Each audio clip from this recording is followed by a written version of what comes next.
Okay, we are going to do a quick review of the passage of blood through the heart. We are going to start in the right atrium, where the blood will enter via the superior and inferior vena cavas.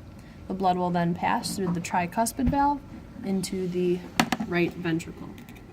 From the right ventricle, it will be pumped into the pulmonary trunk, which will then split, forming the pulmonary arteries going to either lung. In the lungs, the blood will be reoxygenated and then returned to the heart via the pulmonary veins. The left atrium will then contain the reoxygenated blood. From there, it'll pass through the bicuspid valve into the left ventricle. From the left ventricle, it'll be pumped through the aortic semilunar valve into the aorta, where the blood will then be dispersed throughout systemic circulation.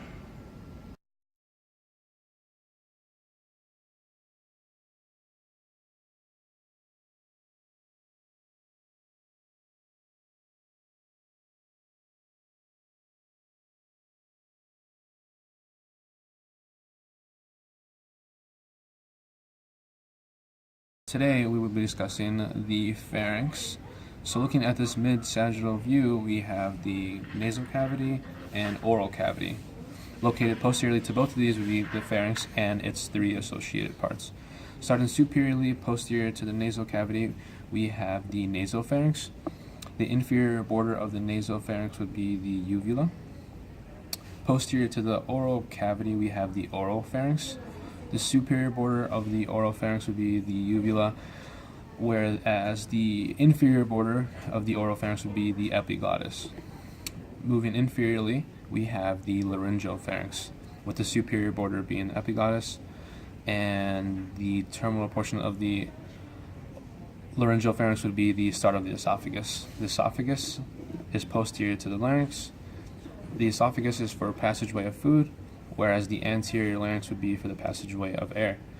Within the larynx, we can see the vestibular folds, otherwise known as the false vocal folds, which are superior to the true vocal folds here, and the space in between these vocal folds would be considered the rima glottis.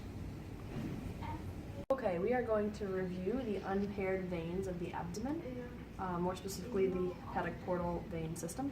Starting at the spleen, the blood will exit via the splenic vein. Blood will then join from the inferior mesenteric vein, draining into the splenic vein. It will continue proximally towards the liver, where the superior mesenteric vein will join with the splenic vein in order to form the hepatic portal vein. The blood will then pass through the liver as it returns to the heart. Today we will be discussing the unpaired arteries of the abdomen. This black line represents the abdominal aorta. Starting superiorly, we have the celiac trunk, which gives way to three arteries: the left gastric artery, the splenic artery, and the common hepatic artery. Specifically, looking at the common hepatic artery, it gives way to the right gastric artery, the gastric-duodenal artery, and the proper hepatic artery. Moving inferiorly, we have the superior mesenteric artery branching off the abdominal aorta to supply the right side of the mesentery. Moving inferiorly down the abdominal aorta, once again, we have the inferior mesenteric artery, which branches off towards the left side of the body to supply the mesentery. For this activity, pair up. In your partners, the first person will name the artery supplying these areas. The second partner will name the vein draining to or from these areas. For example, the first area is the liver. The artery supplying will be the proper hepatic artery, and the vein draining to the liver will be the hepatic portal vein, and away from the liver, the inferior vena cava. Complete this for the brain, kidney, foot, and gonads.